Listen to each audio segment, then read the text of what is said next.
বিসমিল্লাহির রহমানির রহিম।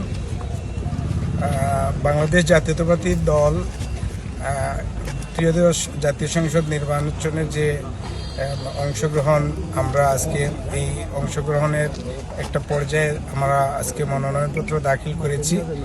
আমরা স্বতঃস্ফূর্তভাবে আমাদের বড়লেখা এবং জুড়ির বিএনপি পরিবারের নেতৃবৃন্দকে নিয়ে আমরা প্রথমে দোয়া মাহফিল করে দোয়া মাহফিলের পরবর্তীতে আমরা আচরণবিধির সম্পূর্ণ ভিতরে থেকে আমরা আমাদের মনোনয়নটা আজকে দাখিল করেছি।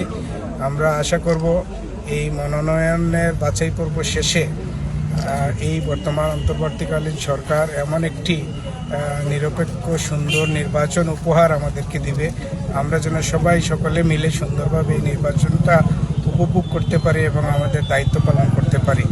আমার সাংবাদিক ভাইদের কাছে একটি আবদার থাকবে, আপনারা জাতির বিবেক, আপনারা আপনাদের স্বতঃস্ফূর্ত লিখনির মাধ্যমে এই নির্বাচনে সুবিধা অসুবিধাগুলি মানুষের কাছে তুলে ধরবেন এবং সত্য বিষয়টাকে আপনারা সবার উপরে তুলে ধরবেন এবং এই নির্বাচনটা সুষ্ঠু হওয়ার জন্য আপনাদের একটি ভূমিকা আছে। এখানে এই নির্বাচন সুষ্ঠু হওয়ার জন্য সংশ্লিষ্ট সকলের সহযোগিতা কামনা করছি এবং সাধারণ মানুষকেও আমরা বলতে চাই যে আপনারা সকলে মিলে স্বতঃস্ফূর্তভাবে এই দেশকে মানুষের অধিকার আন্দোলনের যে আমরা দীর্ঘদিন আন্দোলন করেছি, এই আন্দোলনের সার্থকতাকে অক্ষুণ্ণ রাখার জন্য আপনাদের সকলের স্বতঃস্ফূর্ততা যেন এই নির্বাচনে থাকে এই প্রত্যাশা করছি।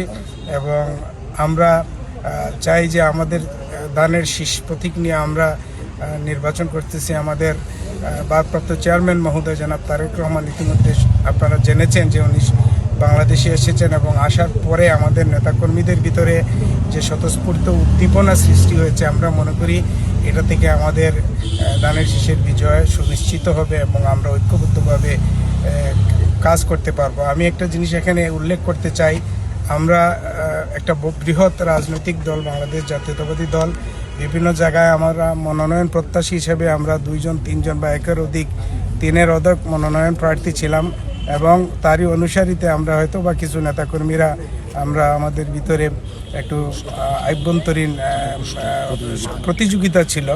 এখন আমরা চূড়ান্ত পর্যায়ে নির্বাচনে অংশগ্রহণ করার লক্ষ্যে পৌঁছে গেছি এবং আমাদের জুড়ি বড়লেখার সর্বস্তরের নেতাকর্মীরা ঐক্যবদ্ধ এই দলের মার্কাকে বিজয়ী করার জন্য। ইনশাআল্লাহ আগামী দিনে আরও স্বতঃস্ফূর্ত হয়ে আমরা ঐক্যবদ্ধভাবে কাজ করে আমাদের দলকে এবং দলের মার্কাকে বিজয় করব, এই প্রত্যাশা রেখে আপনাদের সকলের সুস্বাস্থ্য কামনা করে আমার বক্তব্য শেষ করছি।